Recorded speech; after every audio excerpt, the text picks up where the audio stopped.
अब देखिए हमारी चर्चा कायथा संस्कृति पर होगी। ठीक, कायथा संस्कृति, यह कायथा संस्कृति कहाँ है? मध्य प्रदेश में ही है। ठीक, कायथा संस्कृति कहाँ है? मध्य प्रदेश में।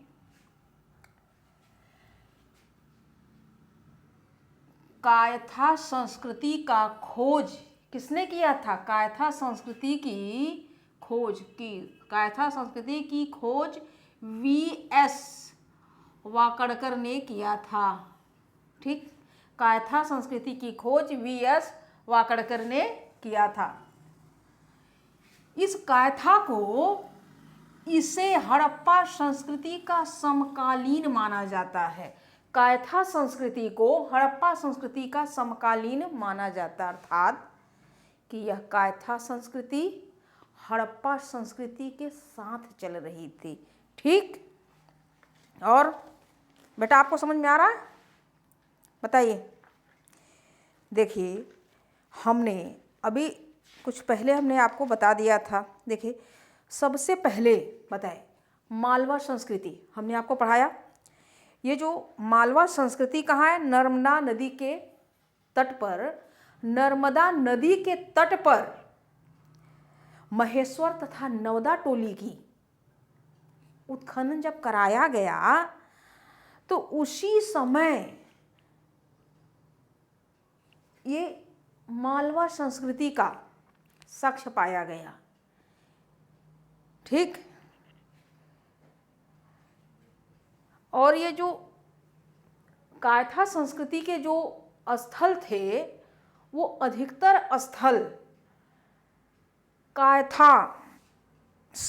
कायथा वाले, ये जो कायथा संस्कृति के जो अधिकतर स्थल थे, अधिकांश स्थल वह मालवा संस्कृति के क्षेत्र के अंतर्गत पाए गए खुदाई में।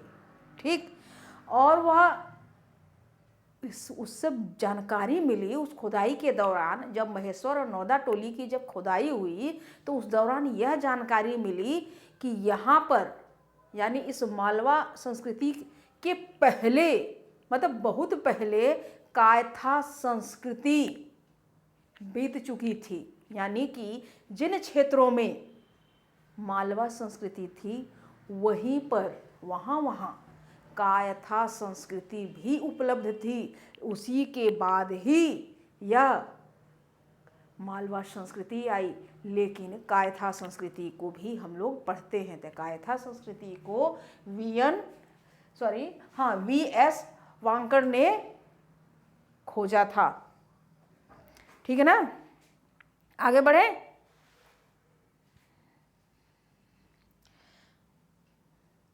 यानी कि मालवा संस्कृति के पूर्व, यानी पहले इन क्षेत्रों में कायथा संस्कृति का विकास हो चुका था। ठीक, अब तो हमारी चर्चा यहाँ पर हमने कह दिया कि यह समकालीन थी हड़प्पा की।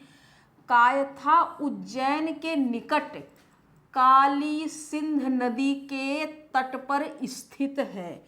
कायथा उज्जैन के निकट काली सिंध नदी के तट पर स्थित है। कायथा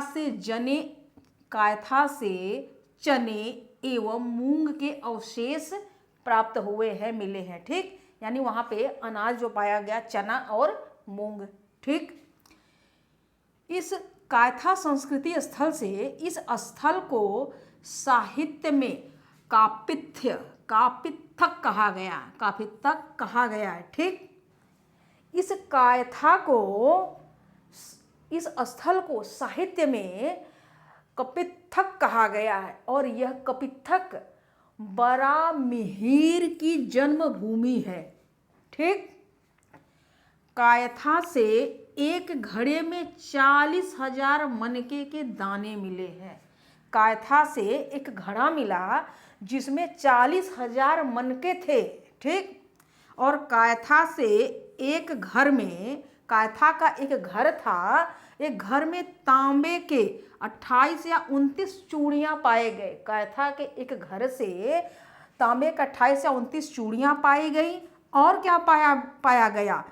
175 मनके वाली अंगेट का हार मिला।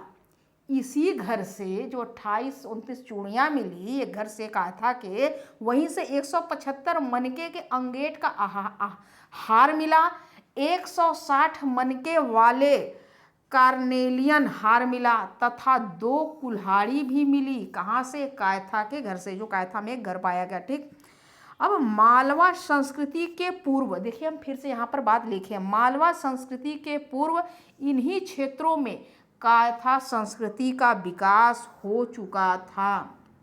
यानी कि जहाँ पर हमने मालवा पढ़ा कि जहाँ जहाँ मालवा था वहाँ बहुत पहले कायथा का विकास हो चुका था।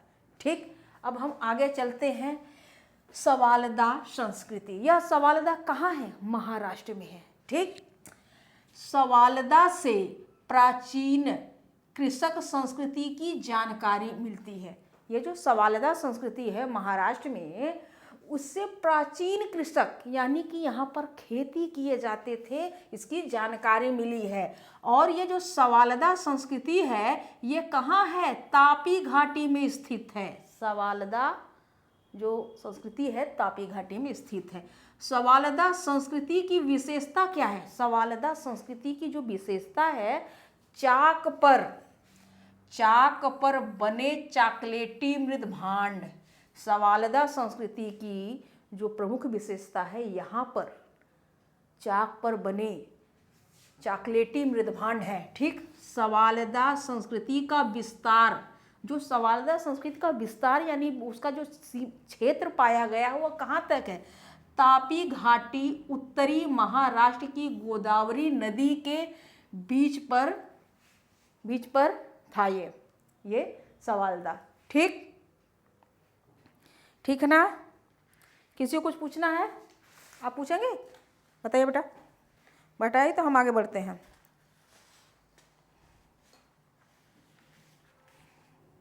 चलिए अब हम आते हैं जोरवे संस्कृति।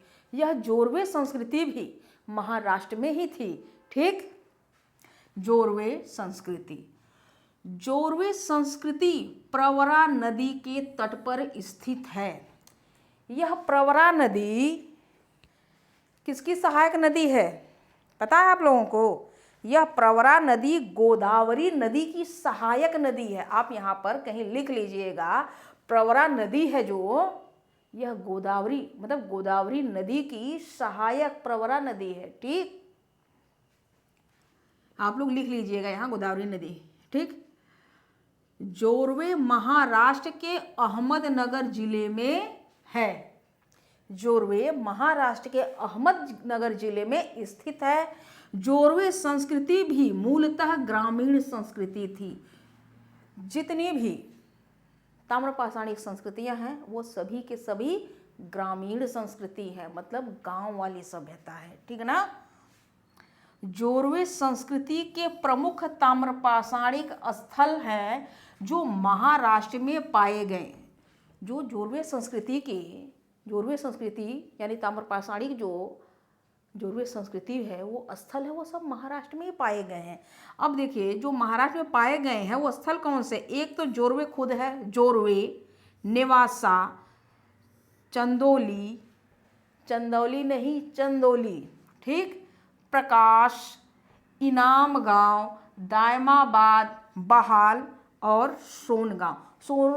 जोरवे संस्कृति की प्रमुख ताम्रपाषाणिक जो स्थल है वो कौन सा है? जोरवे, नेवासा, चंदौली, प्रकाश, इनाम गांव, दायमाबाद, बहाल, सोनगांव।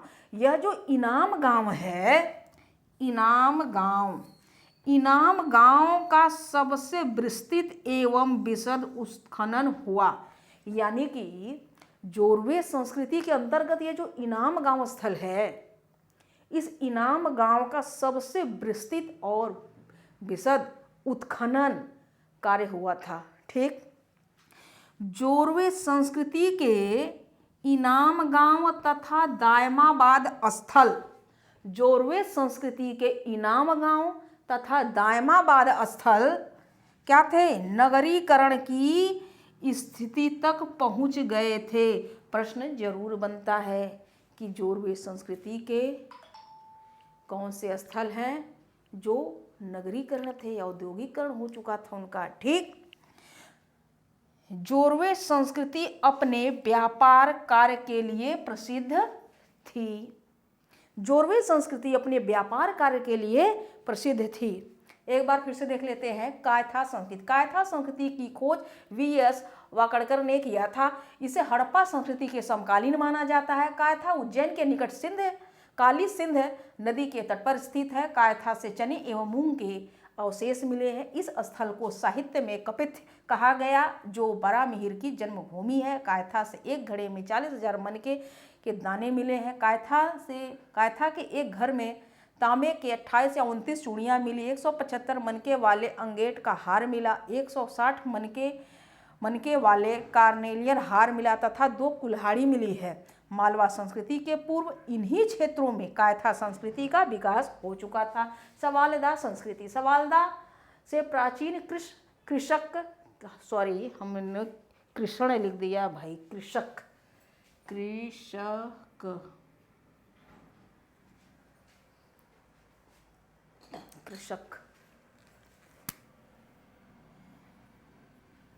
संस्कृति की जानकारी मिलती। ठीक। सवालदा ताप्ती घाटी में स्थित है। सवालदा संस्कृति की विशेषता चाक पर बने चॉकलेटी मृदभांड है। सवालदा संस्कृति का विस्तार तापी घाटी उत्तरी महाराष्ट्र की गोदावरी नदी के बीच पर था। ठीक। जोरवे संस्कृति प्रवरा नदी के तट पर स्थित है। यह गोदावरी नदी की क्या है, सहायक है। ठीक है ना। जोरवे महाराष्ट्र के अहमदनगर जिले में स्थित है। जोरवे संस्कृति भी मूलतः ग्रामीण संस्कृति थी। जोरवे संस्कृति के प्रमुख ताम्रपाषाणिक स्थल जो महाराष्ट्र में पाए गए हैं: जोरवे, नेवासा, चंदोली, प्रकाश, इनाम गांव, दैमाबाद, बहाल, सोनगांव। इनाम गांव का सबसे विस्तृत एवं विशद उत्खनन हुआ। जोरवे संस्कृति के इनाम गांव तथा दायमाबाद स्थल नगरीकरण की स्थिति तक पहुंच गए थे। जोरवे संस्कृति अपने व्यापार कार्य के लिए प्रसिद्ध थी। अब देखिए दायमाबाद। अब दायमाबाद कहाँ है? यह भी महाराष्ट्र, ठीक है ना। जोरवे संस्कृति का हिस्सा है ये। दायमाबाद जोरवे संस्कृति का सबसे बड़ा ताम्रपाषाणिक स्थल है। दायमाबाद जोरवे संस्कृति का सबसे बड़ा ताम्रपाषाणिक स्थल है। दायमाबाद का खोज कब हुआ था? 1958 में बोपर दिवाकर ने किया था। दायमाबाद की खोज जो है 1958 में बोपर दिवाकर ने किया था। दायमाबाद अहमदनगर जिले में प्रवरा नदी के किनारे स्थित है। दायमाबाद अहमदनगर जिले में प्रवरा नदी के किनारे स्थित है। दायमाबाद से तांबे के साथ साथ कांसे की भी वस्तुएं प्राप्त हुई। ठीक। दायमाबाद में दुर्गीकरण के साक्ष्य पाए गए। दुर्गीकरण यानी कि आप लोग जानते हैं कि रक्षा प्राचीर वगैरह, दुर्ग वगैरह बना दिया गया था, घेर दिया गया था। ठीक। दायमाबाद के घरों में आंगन भी मिलता है। दायमाबाद के जो घर थे उनमें आंगन नुमा घर था। ठीक। दायमाबाद से शिशु स्कर्वी का उदाहरण देखने को मिलता है। ठीक। यानी स्कर्वी क्या है, कौन बताएगा? आप लोगों को पता है कि स्कर्वी क्या होता है, उसका उदाहरण वहाँ देखने को मिला। ठीक। जिसे ना पता वो बताए हमें। इनाम गांव। ठीक। यह इनाम गांव भी जोरवे का स्थल है। ठीक। इनाम गांव की खुदाई से पता चला है कि यहाँ के लोग कृषि चक्र, फसल चक्र, फसलों की बुआई एवं कटाई तथा सिंचाई की जानकारी थी। यानी इनाम गांव के लोगों को कृषि की बहुत अच्छी जानकारी थी। ये कटाई, मड़ाई, बुआई सब कुछ जानते थे अपने फसलों के लिए। ठीक। कि कैसे खेती की जाती है। और यहाँ से जो नहर भी पाए गए हैं सिंचाई के, इस इनाम गांव से सिंचाई के नहर भी पाए गए हैं। और यहाँ पर एक बहुत लंबा जलाशय मिला। वह जलाशय सिंचाई के काम के लिए होता था। इस जलाशय की जो है लंबाई कितनी थी, 420 मीटर। इस इनाम गांव में एक जलाशय मिला जो सिंचाई के काम में लिया जाता था। 420 मीटर लंबा था और 6 मीटर चौड़ा था। ठीक, यह आपके प्रश्न में नहीं आएगा, लेकिन ये मुख्य बात है तो मैं बता दी हूँ। ठीक है ना। कुछ बच्चों ने हमें लिखा भी था कि आप गहराई में पढ़ाइए, तो कुछ प्रश्नों को मैं गहराई में भी ले गई हूँ। ठीक है ना।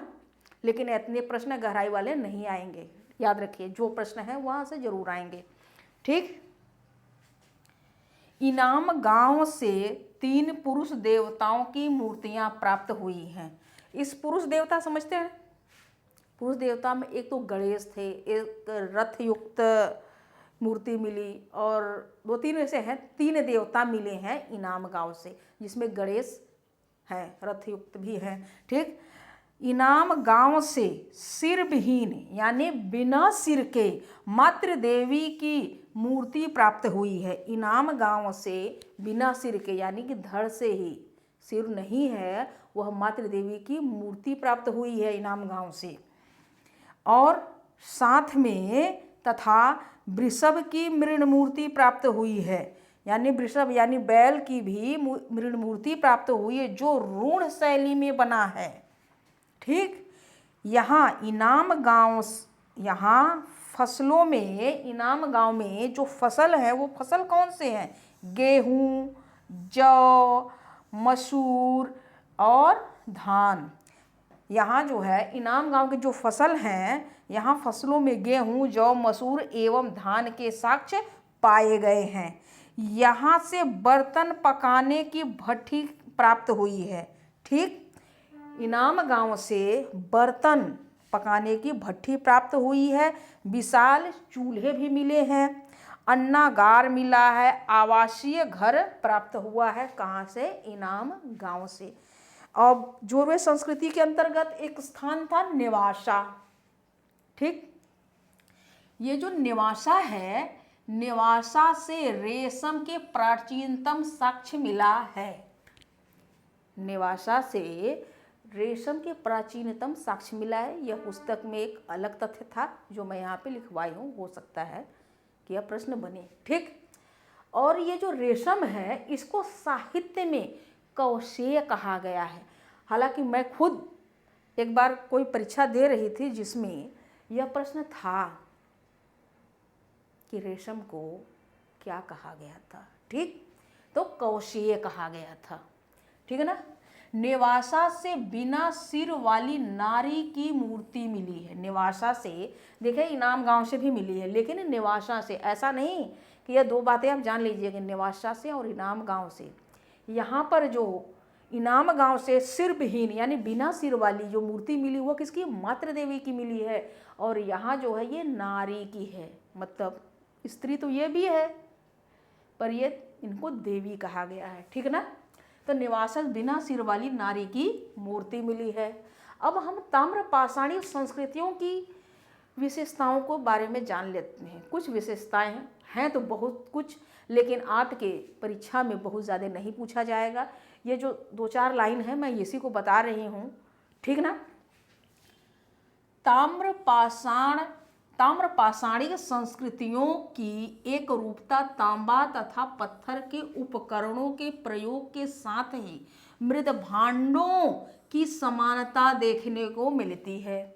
यहाँ यह लिखा हुआ है कि ताम्रपाषाणिक संस्कृति में जो एक रूपता थी, तांबा तथा पत्थर यानी पाषाण के उपकरण का प्रयोग हुआ, साथ में मृद भांडों की भी समानता देखने को मिली।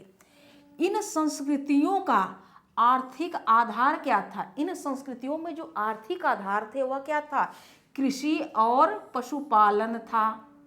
ये लोग विभिन्न प्रकार के कृषि करते थे। विभिन्न प्रकार के कृषि यानी कृषि करने की इनको विधियां पता थी। और जो अनाज जो उगाते थे, जो अनाज होता था वो क्या था? गेहूं, चावल, चना, मटर, बाजरा, ज्वार आदि फसल उगाई जाती थी। इन्हें विभिन्न प्रकार के कृषि करने की जानकारी थी। उसमें जो अनाज थे, गेहूं, चावल, मटर, चना, ज्वार आदि थे। ठीक ना। फसल उगाई जाती थी।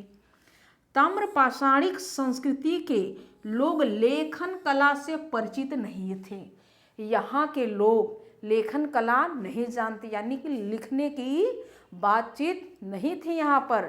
तभी तो यहाँ के जितने भी पाषाण काल, ताम्र पाषाण काल और महापाषाण काल के जो भी कुछ है वो सब पूरा तत्व के आधार पर,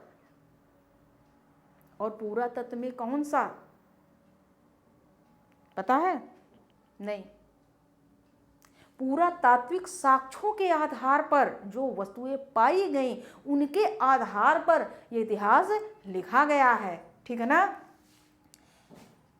यहाँ पर ताम्र पाषाणी संस्कृति के लोग लेखन कला से परिचित नहीं थे, फिर भी कताई बुनाई संबंधी शिल्प कला से परिचित थे। यानी ये कताई बुनाई जानते थे। यहाँ पर पटसन भी था, रेशम भी था, कपड़े वगैरह थे। आपको पता है कि कपास पहले ही मिल चुकी थी, ठीक, पाषाण काल में ही, है ना। उत्खननों से प्राप्त वस्तुओं से इनके धार्मिक जीवन एवं कृत्यों की जानकारी मिलती है। उत्खनन से जो प्राप्त वस्तुएं मिली हैं, जो साक्ष्य हैं, उनसे इनके धार्मिक जीवन यानी इनके संस्कारों के भी, इनके कृत्यों के बारे में जानकारी मिलते हैं, जैसे समाधान वगैरह। ठीक, तो क्या था? वो धार्मिक कृत्य ही तो था।